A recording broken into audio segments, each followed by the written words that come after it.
gobolada shabeellada dhexe shabeellada hoose gobolka Bakool Baay ilaa iyo Galmudug adu goboladeeda waxba yaana kala qaadqaadine gobolka Hiiraan intaaba waxa ka bilowday dagaal saf ballaaran ah oo inta la awoodo looga saarayo kooxda argagixisada halka dawladda federaalku ay dagaalka u dareertay warogsoonay madaxweynihii wafdi hogaaminayo inay Galmudug ka dageen wafdi uu hogaaminayo wasiirka gaashaandhigana inay dhowr habeenba ku sugayiin shabeellada dhexe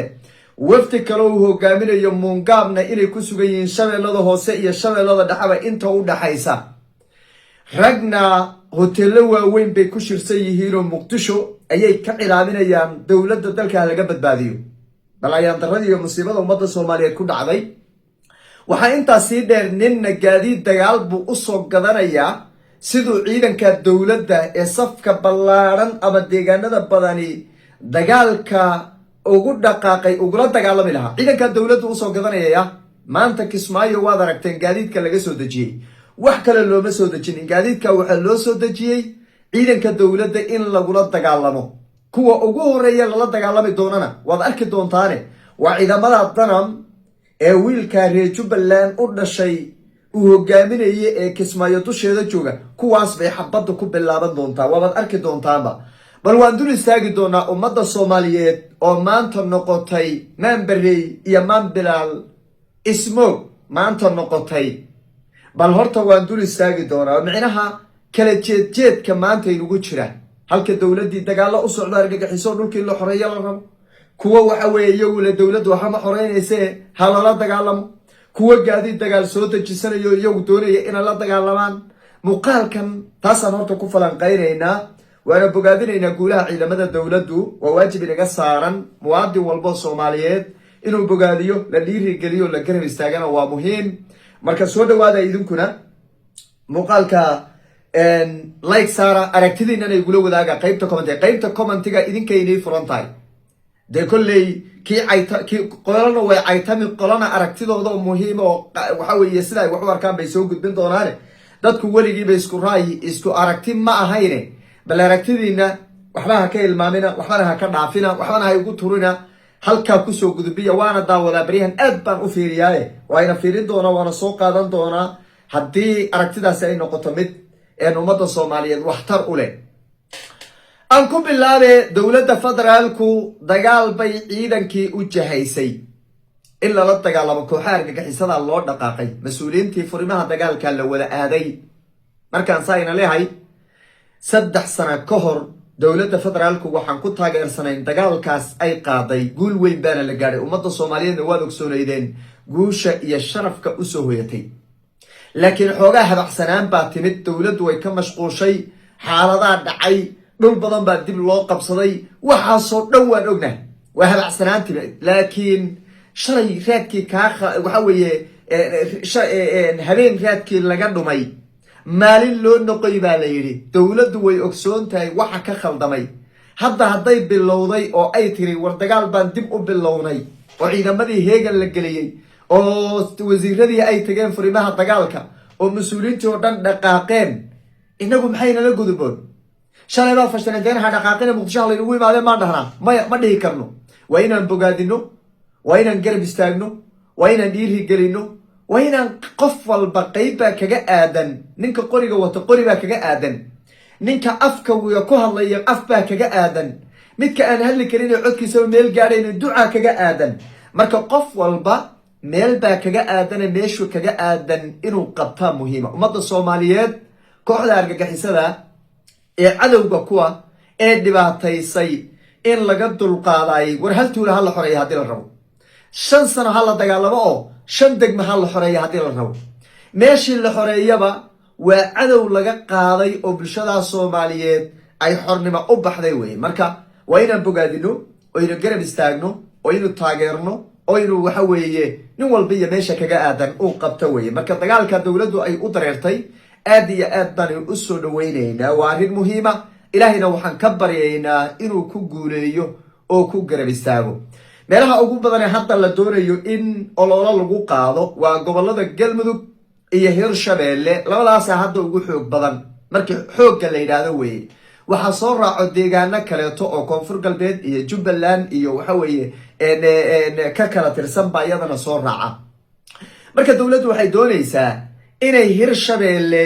inta joogtay iyo inta Galmudug joogto horta cagta la mariyo, la iskugu soo haro sidii waagii horeba jadwalku ahaa koonfur galbeed iyo jubbaland la iskugu soo noqdo. labada marka xilli ay qaadataba loo soo jeedso hal mar gacanta la saaro oo ummadda Soomaaliyeed oo dhan iskugu tagto. waa arrin fiican. war haddii shabeellada dhexe iyo shabeellada waxa weeye shabeellooyinka iyo shabeellada dhexe waa waxay qarka u saaran tahay Hirshabeelle iyo Hiiraan iyo intaa haddii laga saaro oo gebi ahaanba laga bixiyo, dee waxa kale haraayay wax yar buu noqonayaa, dhibba ma lahaanayso. ummadda Soomaaliyeed ba hal mar baa la iskugu tagayaa. marka waana arrin fiican weeye. madaxweynaha iyo wafdi uu hogaaminayo waxay u ambabaxeen magaalada Dhuusamareeb, halkaas xarumo dowladeed buu xarigga kaga jari doonaa, kadibna dagaal baa lagaga dhawaaqi doonaa. Galmudug meelaha yaryar ay kaga sugan yihiin baa la doonayaa in hal mar gacanta la saaro oo waxa weeye loo dhaqaaqo.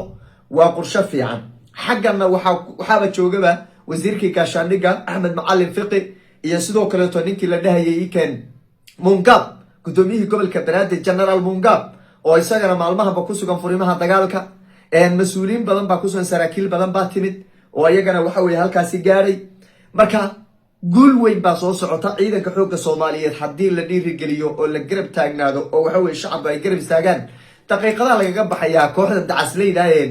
naf iyo nolol toona haynin, diinna ku dagaalamayno oo ogsoonahay ragga la qabto dhan inay noo cadeeyeen inaysan xataa tukaninba oo salaadba ayta tukanin. marka guuleysta ayaan leenahay ciidanka xoogga Soomaaliyeed. intaa horta waa abaabulka. arrin la yaab la idin wadaa. halka dowladdaad aragtaan ay ciidanka Soomaaliyeed ay dagaalka ku jiraan ee kooxa argagixisay ay raadsanayaan, ninna wuxuu u hub gadanayaa siduu ula dagaalami lahaa ciidanka Soomaaliyeed ee argagixisada la dagaalamaya. bal ka warama soo musiibo ma? maamulka Kismaayo jooga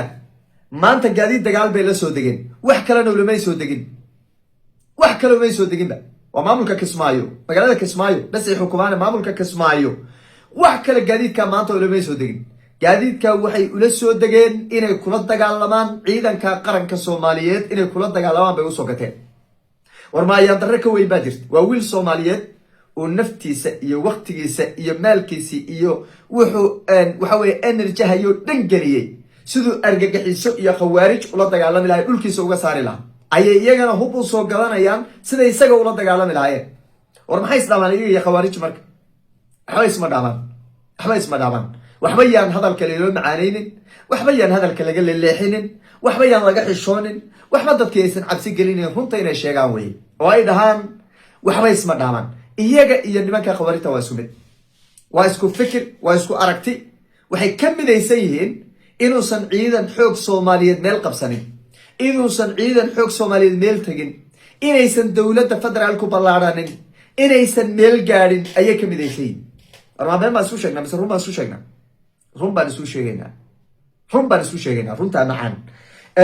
gaadiidkaa marka dagaal loo soo gatay wiilasha Soomaaliyeed eed arki doontaan maalin dhow iyagoo lagu bilaabay kuwa daname jooga Kismaayo dusheeda, iyadoo lagu bilaabay arki doontaan xasan baa laga jari laleeyahay oo lagu bilaabay baad arki doontaan, ama la shirqooloo la laynayo oo la leeyahay argagixisa soo weerartay oo laysay. yaad horta arki doontaan oo maalin dhow arki doontaane. arrinta ummadda Soomaaliyeed inay kasii feejignaato oo ay isha ku haysaa loo baahan yahay. ciidanka Soomaaliyeed ee argagixisada la dagaalamayana kii dhinta Allah u naxariisto, ka dhaawacmayna Allah u bogadhayo, mid ka taagana guul aan dhammaanaynin baan Ilaahay uga rajaynaynaa. waxaa intaas sii dheer koox mucaarada oo ayagana ku sugan magaalada Muqdisho oo shirar iska soo saaray oo shirar jaraa'idun waxa weeye hoteelada ku hortoola dowladda la badbaadiyo. oo xagee laga badbaadinayaa? dowladdu dagaalka ay u dareertay shabeellada dhexe dad gaar ay u jeedaan. midda ay u dareertay Galmudug dad gaar ay u jeedaan. midda shabeellada dhexe dad gaar ay u jeedaan. Bakool iyo Bay waxa laga wado waxa weeye loo dul qaadan kara maaha. war ayaan daradan ugu dhacday Soomaali ku dhacday musiibada ugu habsatay dadkan yaa soo dirsaday. war dadkan yay u shaqeeyaan. war xil hadii la raadinayo oo mucaaradnimo la noqonayo, dhaliisha dowladda kugu filan. dhaliil dowladda, doorashada ka dhaliil, siday wax u wado u dhaliil, laakiin ha dhaliilin bal amniga iyo ummadda Soomaaliyeed in la xoreeyo oo argagixisada laga dulqaado. ha dhaliilina bogaadi. midda labaad, dhaliin shaba way u fududahay inay soo saaraane maxay tahay sababtay u soo saari laayihiin ammaanta dowladda waxay ku ammaanayaan maxaa loo soo saari may ammaanaan ciidanka dowladda hadday dowlad xataa ammaanayn dowladda federaalku ciidankaa soomaaliyeed may ammaanaan oo ay dhahaan geesiyaasha way guulaysteen horumar baa la gaaray meel heblay qabteen waan bogaadinaynaa horay u socdo may dhahaan oo dhiirigeliyaan may tagaan furimaha dagaalka maxaa u diidan inay furimaha dagaalka tagaan oo ciidanka ay waxa weeye xataa waxaan ay hoteelada ku shaqeeyaan ee waagi hore ay dhaceen inay xataa bal wax yar hilib iyo geel iyo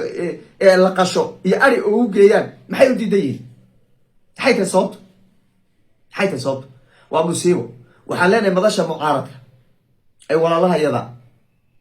ee dowladda waxa weeye un dabada ku dhegan war bal haynoo dambaysay doorashadu waa weliye farmaajaba shalay buu kursiga ka kacay soo wax dhaliinan lama arag wakaa meesha iska joog waqtigaydaa sugan buu yidhi bal waxaanaad maantoona iska soo daba saaraysaan inta iska daysaan ciidankaa soomaaliyeed hala dhiirigeliyo furimaha dagaalka aada war xasan cali khayre iyo ninkan sheekh shariif la leeyahay dhulkooda soo dhulka argixisada haysata ma soo kuwan odayaashoodii la gowrgowracaya ma maxay tahay waxaan maalin walba oon shir jiraay ay soo saareen la taagan yihiin xasan cali khayre hadda arkayayo hotel jazeera kusii ordayo leh shir jirayd baan qabanaya muxuu qabanaya oo soo saaraya muxuu qabanaya shir jirayd oo maanta la qabtay hadda maxay ka bedelaysaa dalka maxay soo kordhinaysaa waxaan leenahay madasha mucaaradkana war doorkiini baa maqana doorkiina qaata